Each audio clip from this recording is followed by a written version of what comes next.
Welcome back.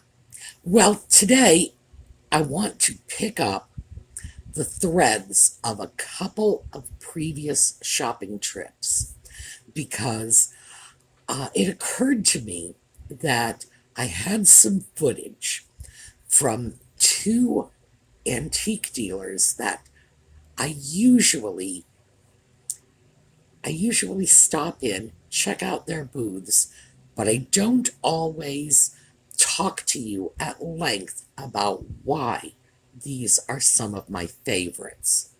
So I thought we would discuss that today.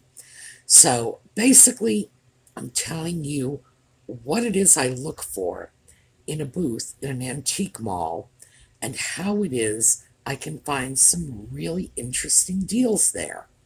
So, when we come back,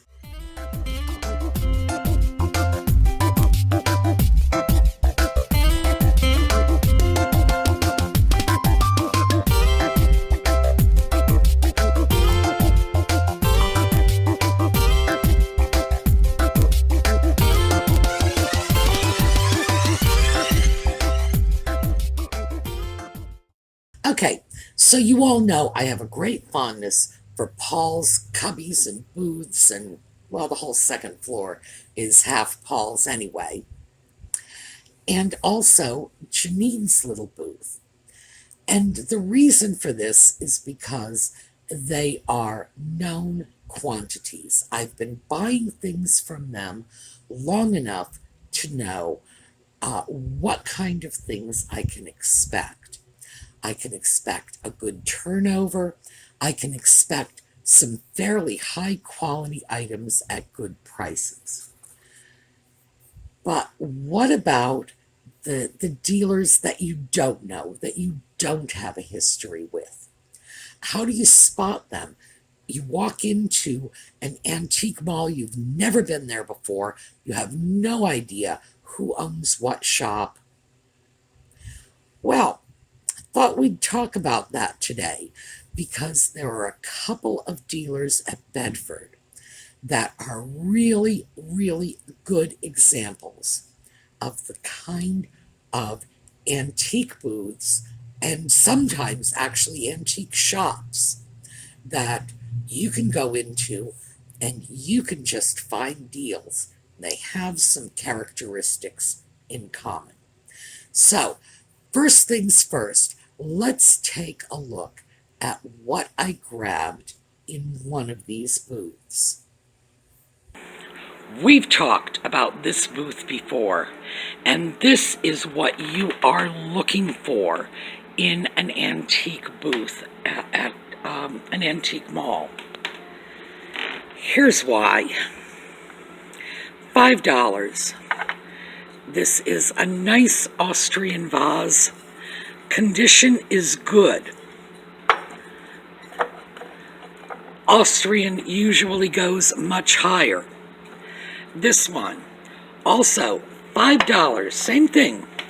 That one is Czech. These two pieces are old, and they are coming home with me because I can tell you they are worth way more than $5. So, let's take a look at this. This is a Geishaware salt and pepper set, $9. Another Geishaware salt and pepper set. This one is $10. This one is not coming home with me. The reason why is this one is much higher quality, a much more rare style, and definitely worth more. $9, $10. The fact is those prices should be reversed. We have a little Geishaware sugar bowl down here, $10. And this dealer seems to have like a couple of prices, and everything gets hit with those price tags. $5, $5, $9. A lot of things are $9, $10. That's what you're looking for. You're looking for someone who marks their prices pretty much at random, because you just watched me grab 3 super deals, because Who knows why people set their prices? Most of the time, we are never going to know for sure. So, I benefited this time. Well, I filmed in that booth in the past, um, and I've talked about it. This is a dealer who I have no idea where they get their prices from. It's possible they are basing their sale price on what it costs them to purchase the items. Who knows? Um, the prices are not consistent. Well, I take that back. They are consistent in that this is a dealer who tends to have two or three prices, and everything in the booth is tagged with one of those prices. So, in that sense, it's consistent. But valuable items are often priced well below things that are, well, I wouldn't touch. And the inexpensive items are higher priced. So, for example, the geisha ware salt and pepper shakers are a really good illustration of this because it's apples to apples. And that's hard in an antique shop because the everything that is in an antique shop tends to be a little unique. In this case, we had two pair of geisha ware salt and pepper shakers. You don't get a better comparison than that. One set, the set that came home with me, the $9 set, is a much more unusual and rare design. It had the little ovals, rather like rose medallion china, with the little panels and a scene inside the panel. The other set had the classic geisha ware design, which is just, one portion of the scene flowing into the other. And on the back had advertising. So there was the notation on the back from some sort of restaurant or store. I don't recall what it was, but you can see it in the film when I turn it around because I do turn the whole piece around so you can see the writing on the back. That is advertising. I usually try to stay away from advertising pieces because advertising pieces and souvenir pieces are generally only attractive to people who have some interest in the shop or the locality that's being advertised on the piece. So that immediately lowers the value.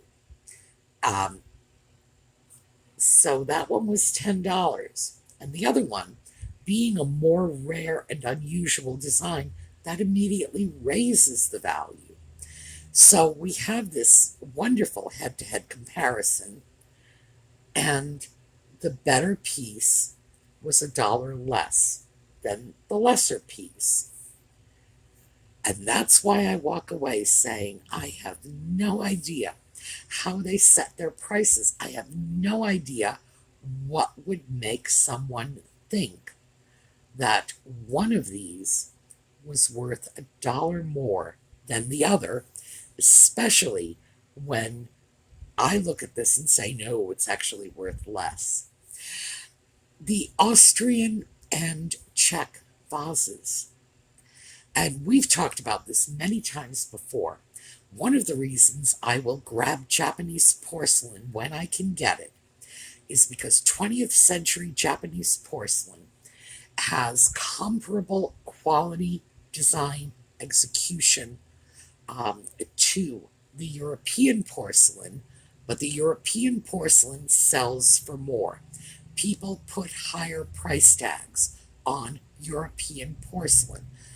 Consequently, European porcelain is perceived as more valuable. Getting two vases like that, they were each $5. They are both antiques. Great, great bargain.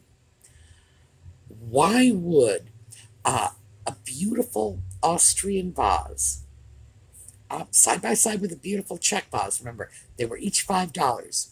Why would I be able to go in there and buy two European vases from the 20th century for the same price that would buy me a geisha-ware sugar ball?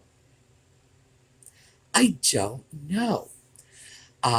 When you go into a booth like that and you are looking around at the prices saying, I can't even begin to imagine how this dealer is pricing their items. What are they factoring into this? That's where you go back again and again. Because if they are overcharging for some items, there's a very good chance they are undercharging for other items. I know it sounds weird, but that really is the way it works. So that booth is a booth I will go back to again and again just to check out and see what they have, because I have gotten great bargains there, mostly because I know enough to walk away from the overpriced items. Now, meanwhile, there was another booth, and I've shown you this booth before. Same thing. So let's go take a look. Okay, remember this little booth? Remember I said that it was about the size of the average bathroom? I still come in here all the time because even though some things in this booth are not really great bargains, and let me give you an example. We have a Nippon dish for $10, pretty, no lid. And $10 for a lidless dish is a little high. $25 for this piece. So the prices are all over the place in here. Let's go to what we know. Geisha ware. $25 for geisha ware saucers, and some of them are in fact chipped. So, like I say, prices are all over the place. But as I have mentioned before, that doesn't mean we're not going to be able to find some good deals. Now let's start with this. $5. Let's hold this up. I don't really have a place to set these pieces down and photograph. This is a sauce tureen. Very nice, Bavarian, good condition, $5. Oh yes, because that is an antique piece. We also have here, let's see if we can get this over here without dropping it, $2. A very pretty Japanese pitcher. Now, I don't know if you can see, but there, let me get it. There we go. The light's catching it just right. We have a hairline crack on the bottom of this. It doesn't go through to the interior. And when I get this piece home, what I'm going to do is fill it with water, put a couple of drops of food coloring in it, and set it on a paper towel. And I will come back the next day and see if there's any bleed through to the paper towel. If there isn't, then it's watertight. And this piece is, in fact, coming with me. Let's set you up here. A very pretty Bavarian creamer from the Art Deco era. And we can tell because of the highly stylized flowers. And also, remember that green and orange were very hot kitchen colors in those days. Pretty piece, Bavarian, $3. So, coming. This is a little plate. It's a little package of plates, actually. 7 plates, $5. The plates that were of primary interest to me was this pretty Japanese plate, this one, which is unmarked, and this one. So for $5, a bunch of pretty plates. Oh, and let me show you the others. They're not terrible, and they may prove to be useful. They were just not the plates that caught my eye. That one is English. That one rather reminds me of the paintings of Frank Moss Bennett. And we can get into the paintings of Frank Moss Bennett at some point in the future if you would like. So anyway, 7 of these, $5. Yeah, they are coming home to go into the tidbit tray stash. So we have this, the tureen, our Japanese pitcher, and then our little Bavarian pitcher there, all coming with. Oh my, yes. In this booth, I walked away with even more. The covered sauce dish, and it's basically a very small tureen. I'm calling it a sauce dish, covered gravy boat, whatever you want to say. 3 pieces, because the saucer and the boat were independent. Oftentimes, you will find a gravy boat with an integrated underplate. In this case, the underplate is separate, the sauce boat, and then the lid. All in very good shape. Very, very nice European pieces, antique, $5. Well, the great thing about a $5 price tag is I'm going to be able to put a very inexpensive price on this, and somebody is going to walk away with some lovely antique china at a very reasonable price. So, win, win, win. The Japanese pitcher, mostly because, as you know, my taste tends to run a little more toward the Asian. Very, very nice piece. Yes, crack in the bottom. I have checked it, and the crack doesn't go all the way through. It is watertight. So, when I sell it, I'm certainly going to mention the crack. I don't want to deceive anybody about that, but it's watertight. So for $2, beautiful piece. Now, when you compare that $2 piece, okay, a pitcher, watertight, yes, there's a crack, to the piece on the other shelf was a $10 piece of Nippon. That was a footed bowl, possibly a hair receiver. Whatever the lid was supposed to be, it's gone. So I'm going to say, hair receiver. Who knows exactly what the lid was? $10 for a footed dish missing the lid against $2 for a very nice pitcher that's missing nothing.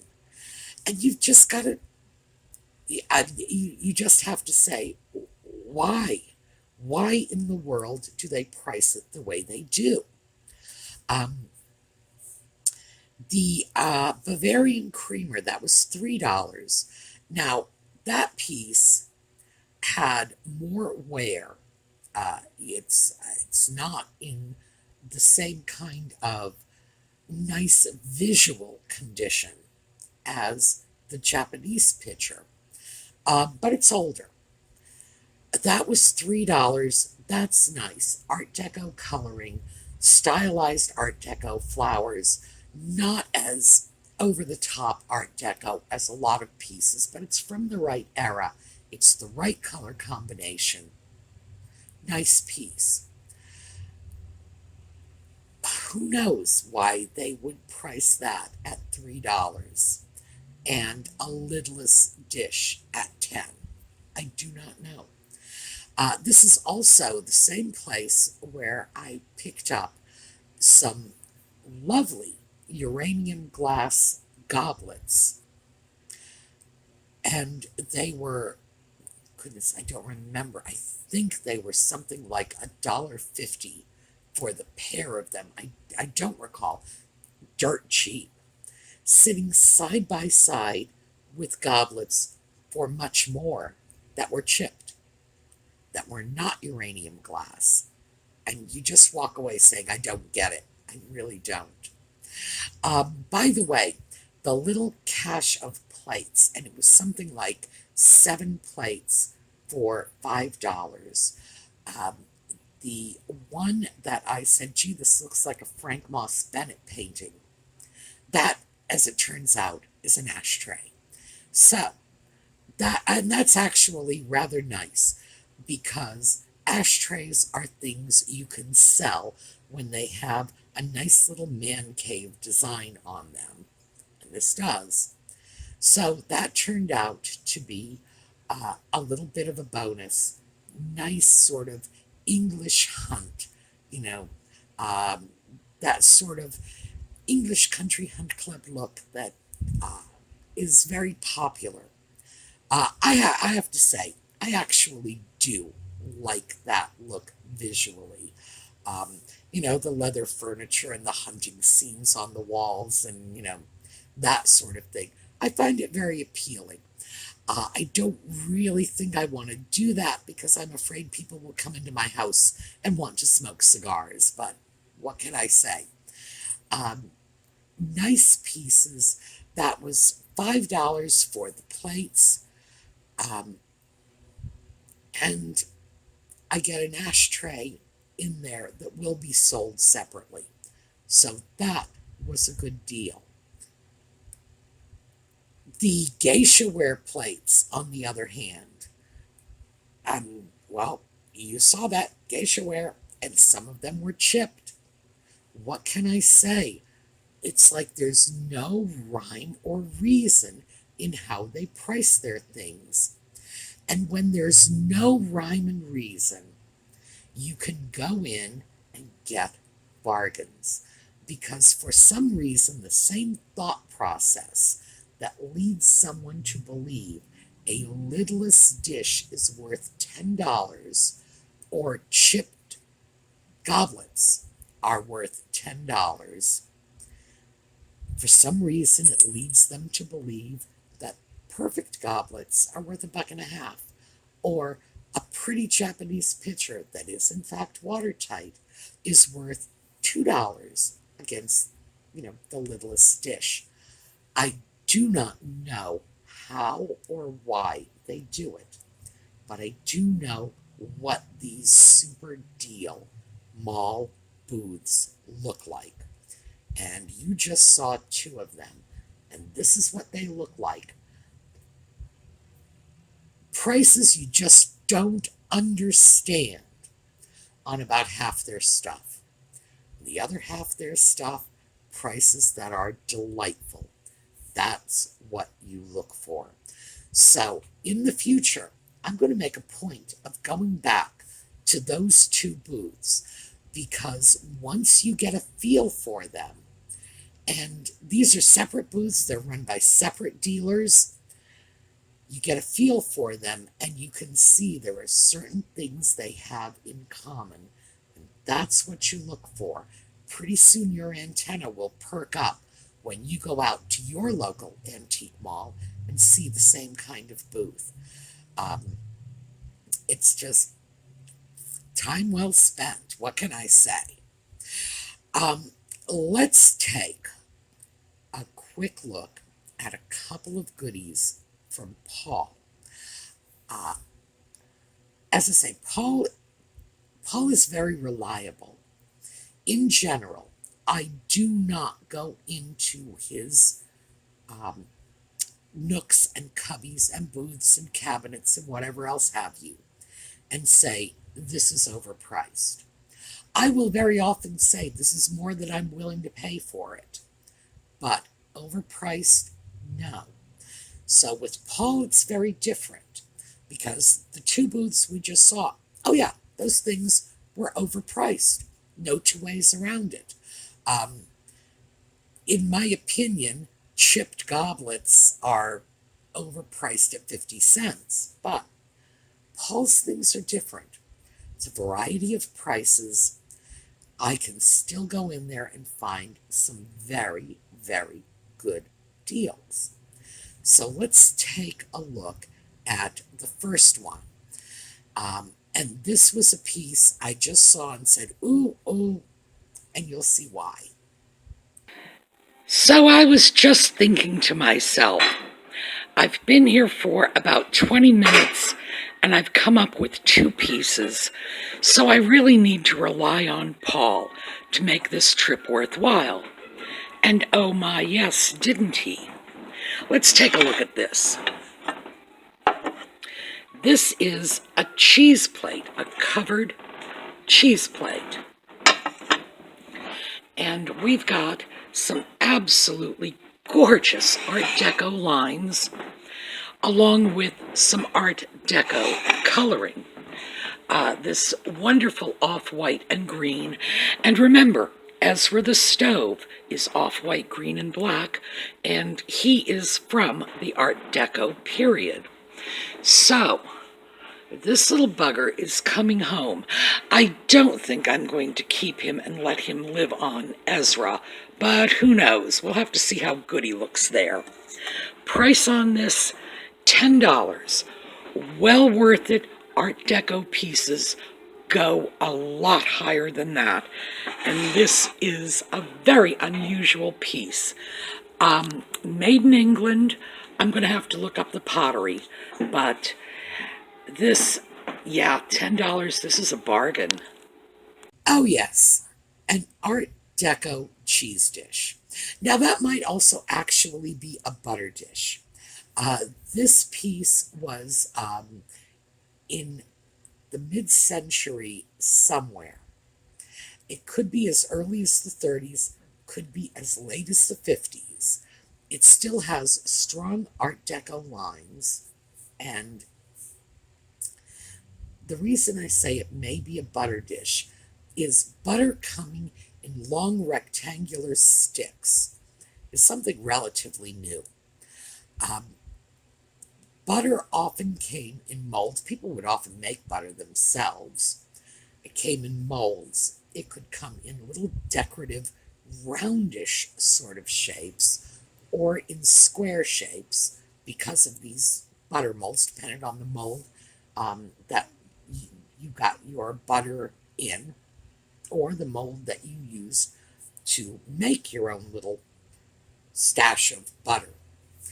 You could get butter from your dairy, and it might come out with the dairy's mold with the dairy's name embossed in your stash of butter. We think of butter just, like I say, in terms of rectangular sticks, so a butter dish, hi Audie, must be long and narrow. This actually could be a butter dish. Also, because it's English and I don't know how their butter came, I assume it came very much the same way ours did. After all, butter is butter.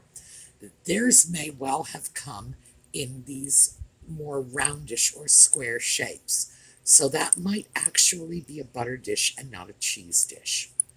In any case, wonderful little Art Deco piece.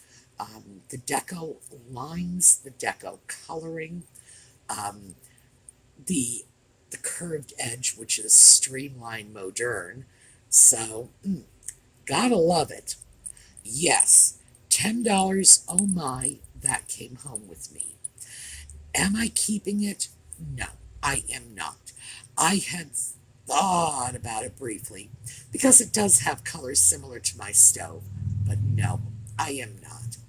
Um, I see a lot of things and say, ooh, I'm keeping, and eventually common sense rears its head. It's like, no, you can't keep everything. But I should tell you, I go through that with almost everything I buy. Oh, I want to keep this. No, I cannot keep everything. If I did, I'd be living in a hoarder house and there would be no room for the cat. I just thought I would let them see you because they haven't seen much of you lately. So, that was a nice find. And I get things like that from Paul all the time. Really nice pieces, great condition, unusual, highly saleable items. Art Deco is saleable. And I found another one. By the way, this one I am keeping. At least I think I am. Let's take a look. $10. This is from one of Paul's booths, and this is listed as a jadeite refrigerator dish. It is a jadeite refrigerator dish in that it's jadeite color. It is definitely vintage because they don't use that embossing anymore. But is it Fire King jadeite? I don't think so. Now, real jadeite, meaning the trade name of jadeite, belonged to Fire King. And Fire King pieces are usually marked Fire King on the bottom. We know how to get this haze off these pieces. So I'm going to take this little bugger home with me. I am going to unhaze it. Now, if you'll recall, I did a video on that, and I will give you a little card at the top of the screen to that video in case you want to know how to get rid of this haziness. This is not bad. I've seen pieces that I just didn't think were going to be salvageable at all.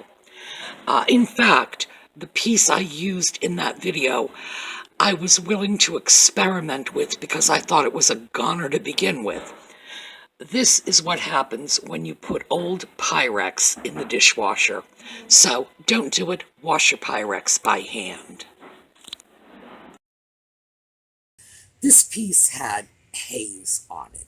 This little, I don't know, hard water residue perhaps. It gets on Pyrex.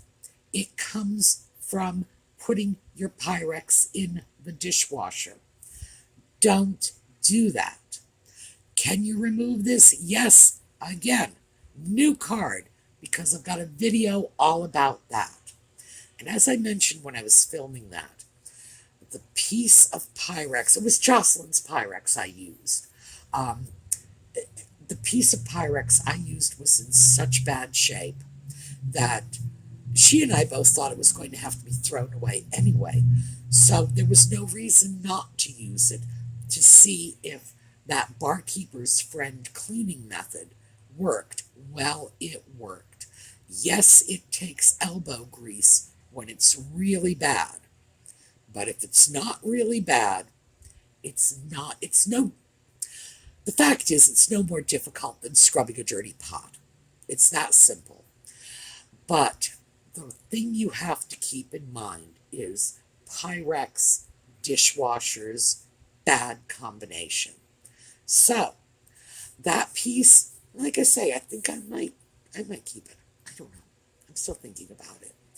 But again, I have to keep telling myself, if I don't want to live in a hoarder house, I cannot keep everything I buy.